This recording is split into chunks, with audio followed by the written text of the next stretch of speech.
Class 10 की exercise 10.2 का जो क्वेश्चन नंबर 12 है उसको मैं फिगर के अकॉर्डिंग एक्सप्लेन कर रहा हूँ। जो भी क्वेश्चन में बोला गया है वो सारा का सारा जो है फिगर के अकॉर्डिंग समझा रहा हूँ। उसके बाद इसका सॉल्यूशन स्टार्ट करेंगे।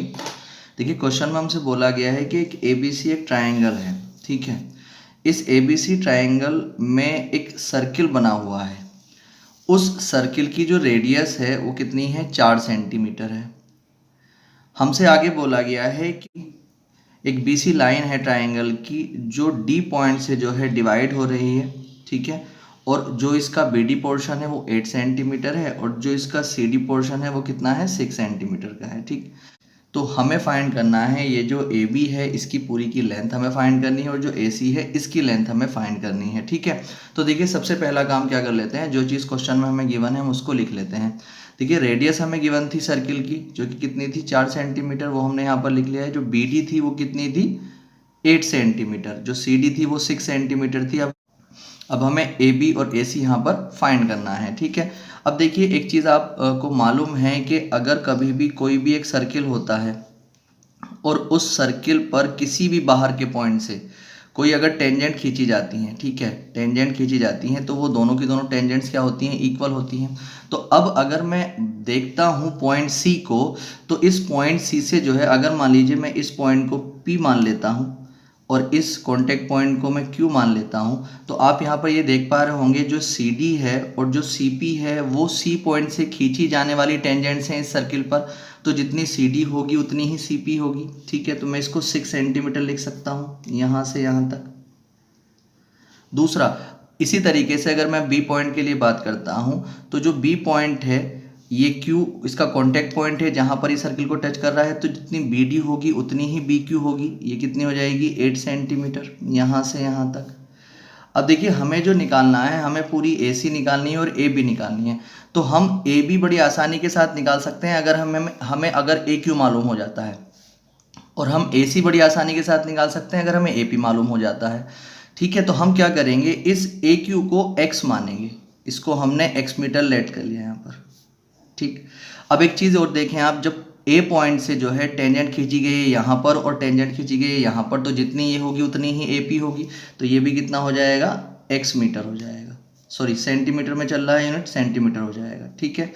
तो अब अगर हम बात करते हैं, अगर AB हमें निकालना है और X की वैल्यू हमारे पास आ जाएगी तो हम X की वैल्यू में इसको ऐड कर देंगे, AB आ जाएगा। और अगर हमें AC निकालना है तो हम इस X की वैल्यू में जो X की वैल्यू आएगी उसमें 6 को ऐड कर देंगे, हमारे पास AC आ जाएगा, ठीक है। तो अब हमें क्या करना है, बस X की वैल्यू निकालनी है। X की वैल्यू आते के साथ ही हमारा आंसर आ जाएगा। हम इसको लेट कर सकते हैं, लेट AP इक्वल AQ, दोनों की दोनों इक्वल होंगी, is equal to X centimetre, ठीक। अब देखिए इस क्वेश्चन का जो बेस पोर्शन है उसको और देख लेते हैं। देखिए हमें ये मालूम है, अगर कभी भी किसी भी ट्राइंगल की तीनों साइड्स की लेंथ अगर हमें मालूम है, मान लीजिए ये मालूम है, इसकी लेंथ A है, इसकी लेंथ B है, इसकी लेंथ C है, तो हमें पता है, हमने जो है क्लास 9 के चैप्टर 12 में हेरोन फॉर्मूले का यूज़ किया हुआ है। किसी भी ट्राइंगल का अगर हमें एरिया निकालना हो, उसकी तीनों की तीनों साइड्स की लेंथ हमें गिवन हो, तो हम तो हेरोन फॉर्मूले की सहायता से हम उस ट्राइंगल का एरिया निकाल सकते हैं, ठीक है। हेरोन फॉर्मूला क्या होता है, under root S into S minus A into S minus B और इंटू S माइनस C।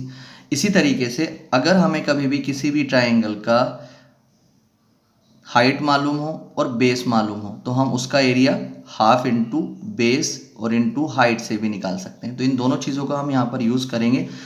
अब देखिए हमें जो है AB और AC की लेंथ निकालनी है, AB और AC की लेंथ, ठीक है। अब हम क्या करेंगे, इसके लिए हमें एक काम ये करना पड़ेगा कि हम जो है यहाँ से इसको OC को ज्वाइन करेंगे, OC को ज्वाइन करेंगे और OA को ज्वाइन करेंगे और OB को ज्वाइन करेंगे, ठीक है।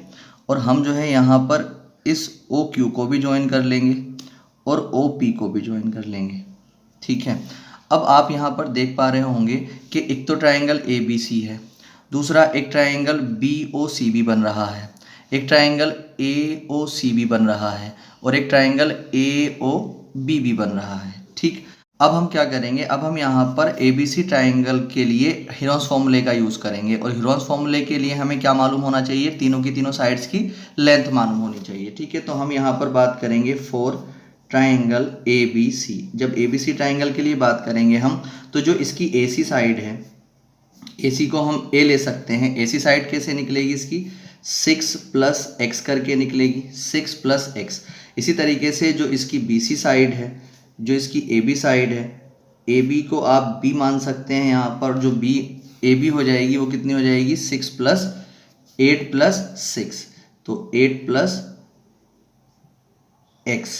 ठीक है, अब इसी तरीके से अगर हम देखते हैं BC को, तो जो BC आ जाएगी 8 प्लस 6, 8 इसको हम C ले सकते हैं, तो ये कितना आ जाएगा 8 प्लस 6 यानी कि 14 सेंटीमीटर। ये सब के सब सेंटीमीटर में है। ठीक, अब हमें जो है क्या करना पड़ेगा, अब हेरोन फॉर्मूले से एरिया निकालने के लिए हमें SB चाहिए होता है। S क्या होता है, A plus B plus C और अपॉन में 2। तो अब हम यहाँ पर क्या करेंगे, S को आप ऐसे ही रखेंगे।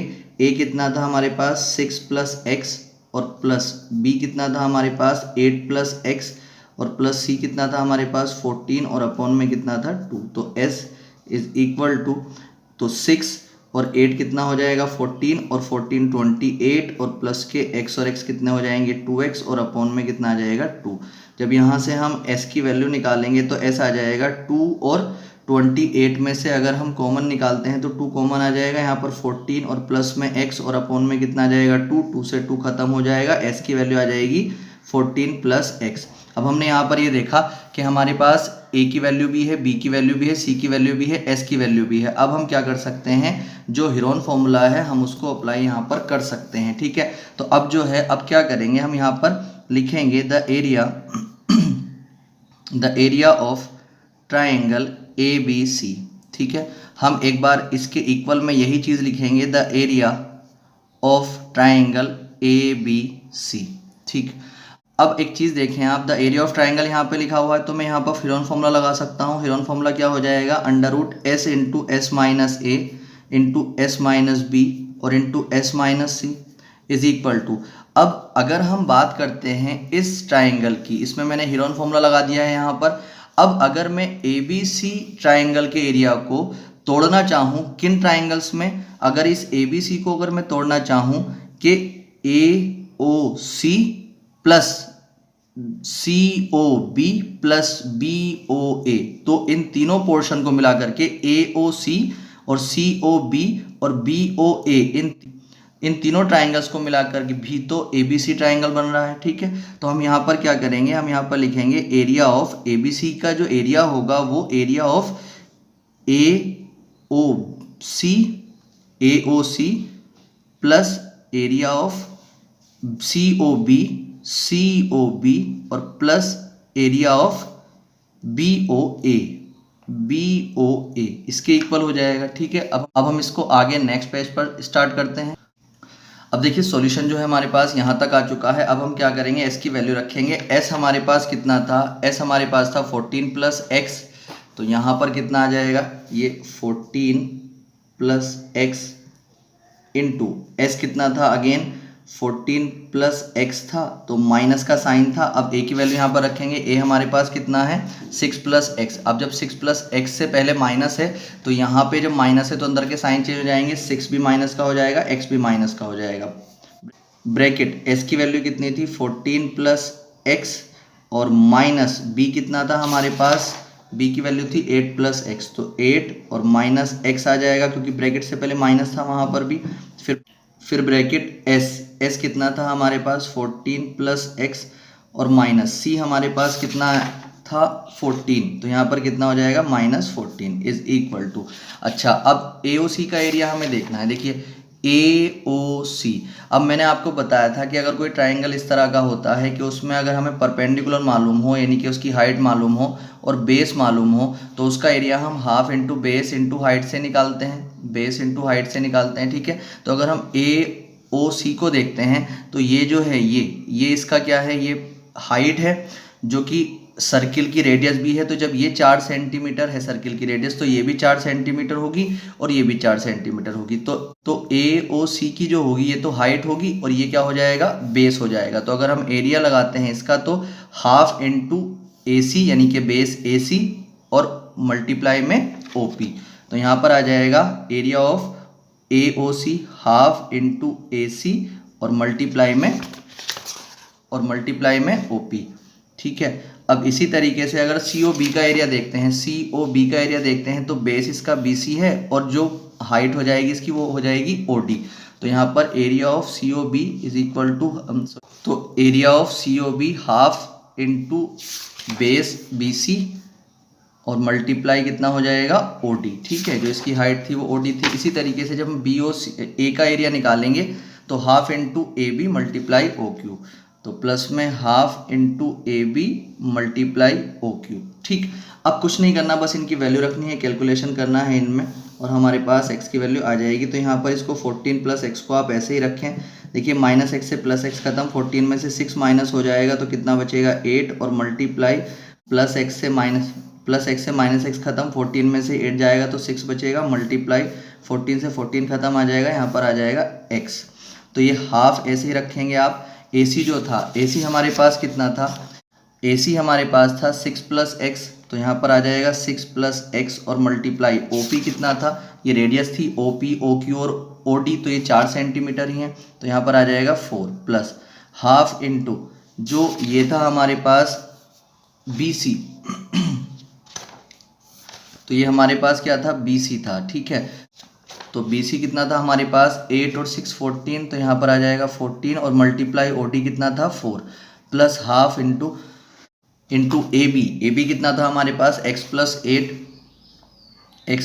8 और मल्टीप्लाई OQ कितना था 4। ठीक है, अब आप यहाँ पर इसको तो ऐसे ही रखेंगे, 14 को आप ऐसे ही रखें, 14 प्लस एक्स को ऐसे ही रखें, मल्टीप्लाई 8 के फैक्टर 2 इंटू 2 होते हैं और 6 के फैक्टर 2 इंटू 3 होते हैं और इंटू में x को ऐसे ही रखें। यहाँ पर देखें 2 से ये 2 टाइम खत्म हो जाएगा और इससे ये 2 टाइम खत्म हो जाएगा, इससे ये 2 टाइम खत्म हो जाएगा। अंदर मल्टीप्लाई करेंगे 2 की 6 से करेंगे 2 6 12 प्लस 2 की x से करेंगे 2x आ जाएगा, प्लस 2 की 14 से करेंगे तो 28 आ जाएगा, प्लस अब 2 की जब x प्लस 8 से करेंगे तो 2x और प्लस में 8 2 16 हो जाएंगे। ठीक है, अब हमें ये पता है कि अंदर से वो चीज़ बाहर निकलती है जिसका पेयर होता है, तो ये बाहर निकल जाएगा, ये बाहर निकल जाएगा, तो 2 इंटू 2 करके बाहर निकल जाएगा। रूट के अंदर बचेगा हमारे पास 14 प्लस एक्स और मल्टीप्लाई में बचेगा 3 और मल्टीप्लाई में बचेगा x। यहाँ पर जब इनको ऐड करेंगे तो 2x और 2x कितने हो जाएंगे 4x हो जाएंगे और 28 प्लस 12 40 और 16 कितने हो जाएंगे 56। ठीक है, अब यहाँ पर 2 2 4 हो चुके हैं, अंडर रूट के अंदर 14 प्लस एक्स आ चुका है और मल्टीप्लाई में 3x। अब इसमें से अगर हम देखते हैं तो 4 कॉमन आ रहा है इन दोनों में से, तो x बाहर निकाल कॉमन, तो x तो 4 कॉमन निकाल करके x बचेगा, प्लस में यहाँ पर बचेगा 14। ठीक है, 4 की डिवाइड 56 में 14 टाइम जाएगी। अब यहाँ से देखें तो 4 से 4 ख़त्म कर सकते हैं हम। ठीक है, अब यहाँ पर हमारे पास बच रहा है अंडर रूट के अंदर 14 प्लस एक्स इंटू 3x और यहाँ पर है x प्लस 14। तो अगर मैं इसके ऊपर से रूट हटा देता हूँ तो इसके ऊपर स्क्वायर आ जाएगा। ठीक है, तो मैं इसके ऊपर से रूट हटा रहा हूँ और जब किसी के ऊपर से रूट हटाते हैं तो जो इक्वल में होता है उसके ऊपर स्क्वायर आ जाता है। ठीक, तो इसके ऊपर स्क्वायर आ जाएगा। अब आप यहाँ पर देखें 14 प्लस एक्स प्लस 14, बात तो एक ही है ना, तो इसकी अगर हम बात करते हैं 14 प्लस एक्स और इंटू 3x, तो इसको हम x प्लस 14 और इंटू एक्स प्लस 14 लिख सकते हैं। x प्लस 14 या 14 प्लस एक्स बात एक होती है, तो इससे ये खत्म हो जाएगा। यहाँ पर बचेगा 3x, यहाँ पर x प्लस 14 बचेगा। ठीक है, तो यहाँ पर जब हम 3x को ऐसे रखेंगे, x को इधर लेकर के आएंगे तो इज इक्वल टू में 14 बचेगा, यहाँ पर आ जाएगा 2x इज इक्वल टू में 14। x की वैल्यू यहाँ से निकालेंगे तो 14/2 आ जाएगा, 2 से 7 टाइम खत्म हो जाएगा, x की वैल्यू आ जाएगी 7। अब हमें जो निकालना था, हमें निकालना था AB। ठीक है, अब जो AB था, AB हमारे पास कितना था, AB हमारे पास था x प्लस 8। ठीक है, तो x प्लस 8, तो x कितना आया था हमारे पास 7 प्लस 8, तो कितना हो जाएगा 15 सेंटीमीटर। इसी तरीके से जो AC हमें निकालना था वो कितना था x प्लस 6, तो x कितना आया था 7 और प्लस में 6 यानी कितना आ जाएगा 13 सेंटीमीटर। तो AB भी आ चुकी है, AC भी आ चुकी है, इसका आंसर